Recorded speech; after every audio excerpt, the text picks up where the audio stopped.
So this right here is the Pet Safe Stay and Play wireless fence. I'm telling you, this thing, and I'm not just saying this thing is amazing. This is the second one that we've had, and I love it.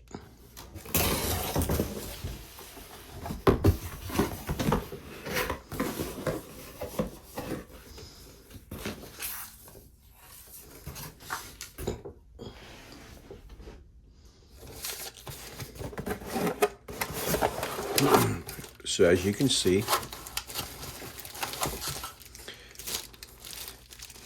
they give you 2 bundles of marking flags, so you can mark the boundaries.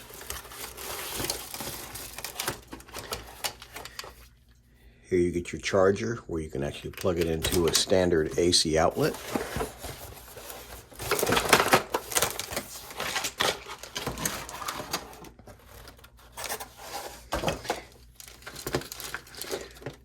And these items here, this is the hardware to mount the device to the wall.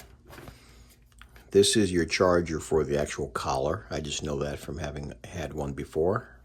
And here is your, they give you some additional terminals for the collar. This is a portion of the collar that rests against your fur baby's neck. And then this is the tester, so you can test it as you're walking around the yard to see where the boundaries are, so you can determine where the device beeps. This is the device here. Here on the back, this is your bracket. This is what you actually attach to the wall. As you can see, the screw holes here. And then this portion here, once you get it installed, you can see there's a little clip here.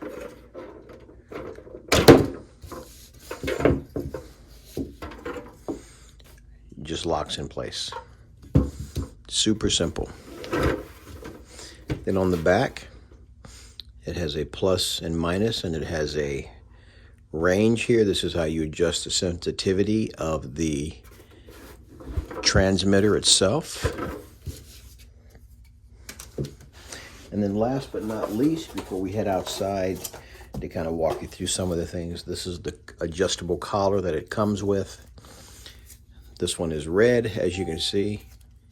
And as you can see, remember I told you it has the terminals on it so basically once you put this on and you adjust it to your dog's neck, these terminals will rest against his neck. Now this has, I believe, up to 6 different levels, 1 being the easiest, 2, 3, 4, 5, all the way up to 6. 6 being the most severe if you're using the zapping portion of it. This also has the ability where it can just beep as well. The option is yours. Here's your charging port right here. That's where you put the charging port on.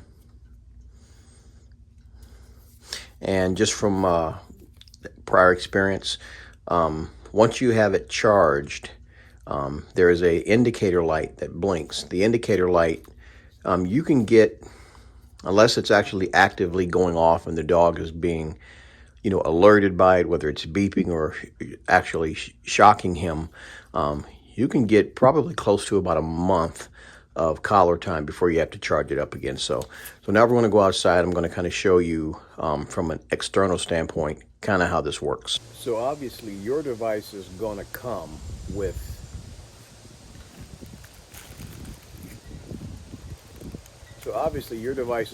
with the flags that I mentioned. And just to kind of give you an idea,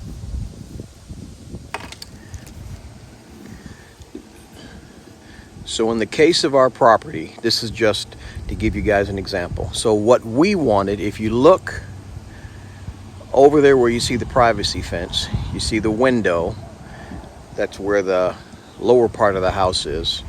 Basically right about there. You see where my finger's pointing? You can see just the top part of the doggy door.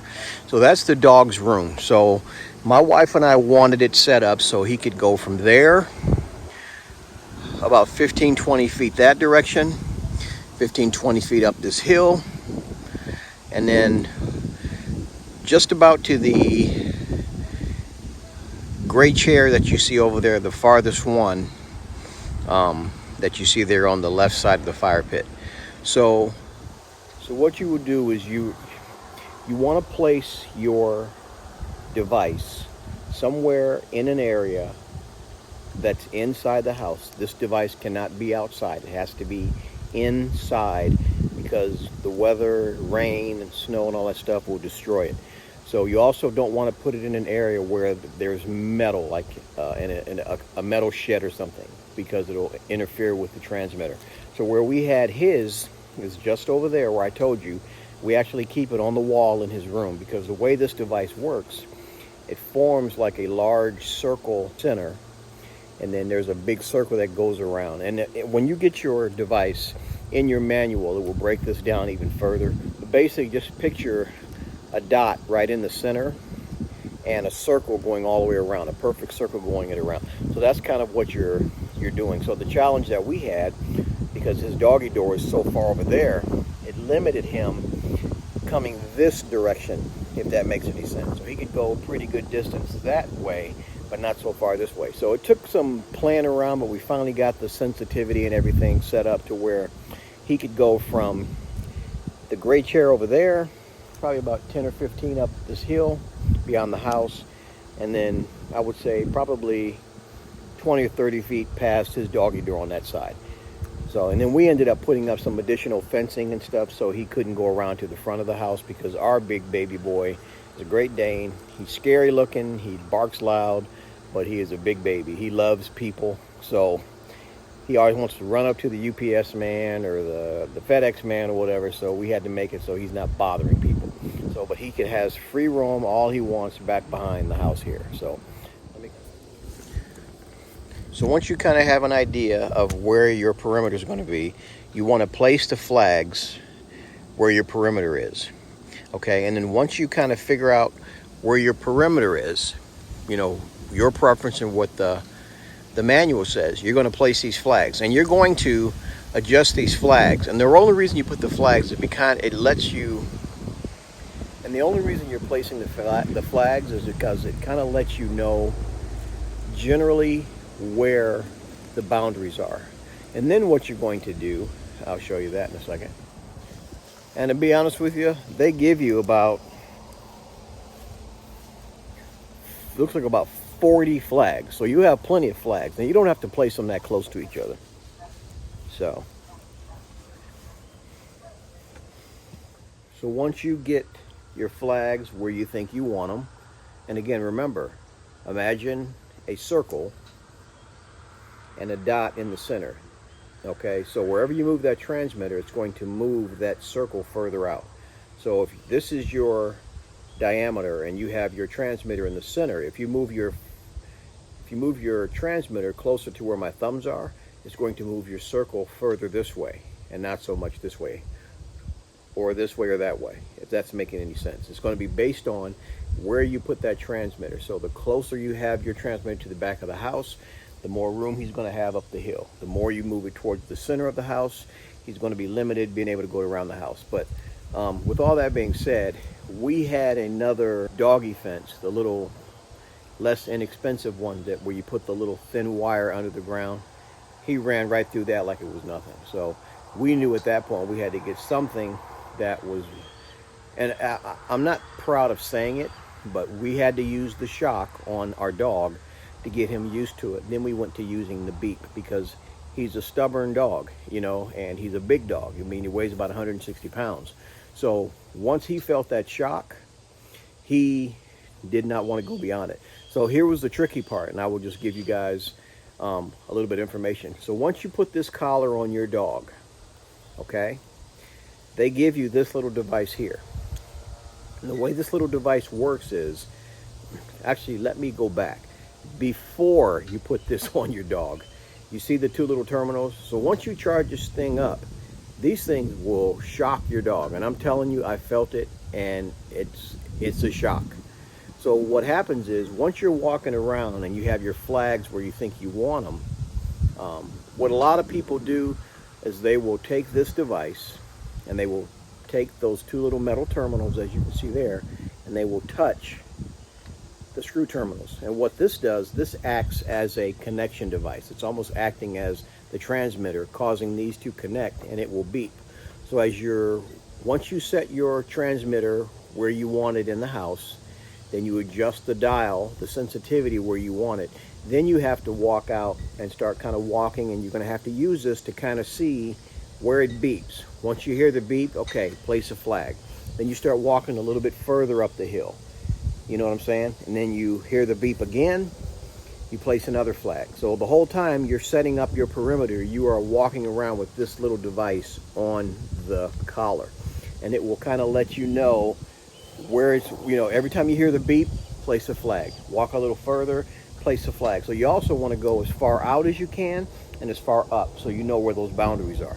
And this can be a little tricky. I mean, it may not be an exact science, because there were times where ours was beeping, and then I went to put the collar on the dog later, and he walked 10 feet beyond the collar. And I didn't understand that, but all it takes is just a few shocks.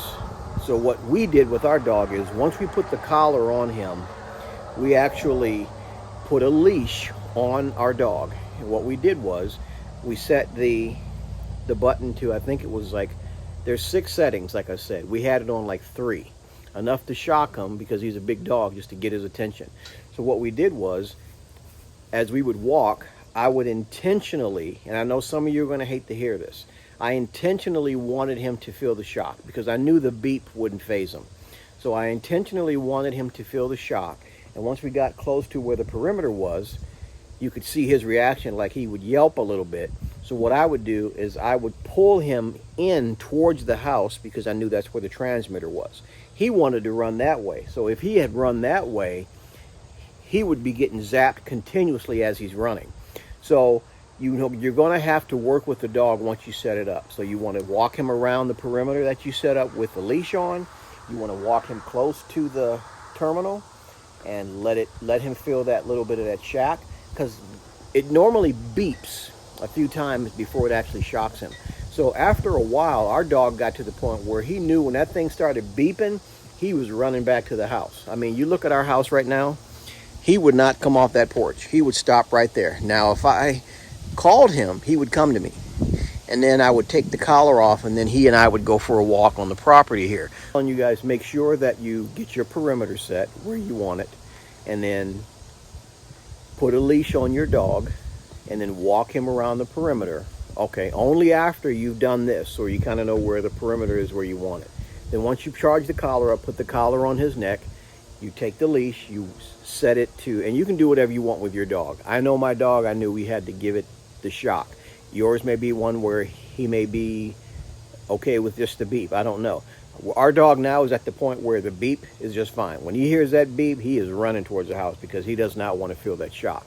And it was hard for me, but I wanted him to feel that little bit of pain compliance, so he understood when he felt that pain, he needed to run back towards the house. And he hated it so much, he would not venture outside of the walls. I'm telling you, this was one of the best purchases my wife and I made. I was so thankful when we bought this thing. So if you don't have a pet fence for large breeds or stubborn dogs, this is worth the money. And it works for smaller breeds too, because like I said, you can set it on setting 1, which is 1 little zap, I believe, 2 zaps, 3, 4, 5, 6, and then you have the beep setting. So again, if you're looking for a good way to contain your dog without keeping him chained, this thing by Pet Safe, this invisible fence, is amazing. Like I said, this is our second one. The other one fell off the wall and broke, and that's a long story, but we ended up getting another one, and I love this thing, and I can't speak highly enough. The only negative that I have to say about it as far as the review is the fact that there were spots once I did the perimeter thing where it seemed like it wasn't registering far enough. You know what I mean? Like when I set the flags, that's where I heard the beep. And then I'm out there with the dog, and the dog walks 8 feet past the flag. Then he feels the shock. So I didn't care for that, but I didn't know what was causing that, because I knew when I was doing it, I double checked it. It was right there where the flag was. So again, just to sum this all up, when you get your device in the mail, take your transmitter, browse through your manual, stick your dog collar on the charger, and then go out and figure out where you're going to set your transmitter. Remember, keep it inside the house somewhere or inside a building, and also put it in an area where it's going to give him the most freedom to roam. If you want your dog in the back of the house, you want to put the transmitter closer to the back of the house. If you don't want him in the front, you don't want to move that transmitter towards the front. Also, make sure you take the time once you're setting up the perimeter to walk around with the transmitter on, or the collar on, and using this device to test when it beeps, so that you'll know exactly where that boundary is for your dog. Once you get that set up, make sure all your flags are in place. Then you bring your dog out, put a leash on him, and you basically train him for about an hour, help him understand. Like I said a minute ago, if you want to let your dog get shocked, that's your choice. I knew we had to because I understand our breed, and it was the best thing that we ever did. Yes, it's momentary painful for them, but as soon as I heard him yelp, I would yank him and pull him towards the house. I wanted him to understand you want to go towards the house, because he wanted to run that way. So once again, click the link, check out this product. I'm telling you right now, you will not be disappointed. Again, other than that, click that link and check it out. I think you'll be pleasantly surprised.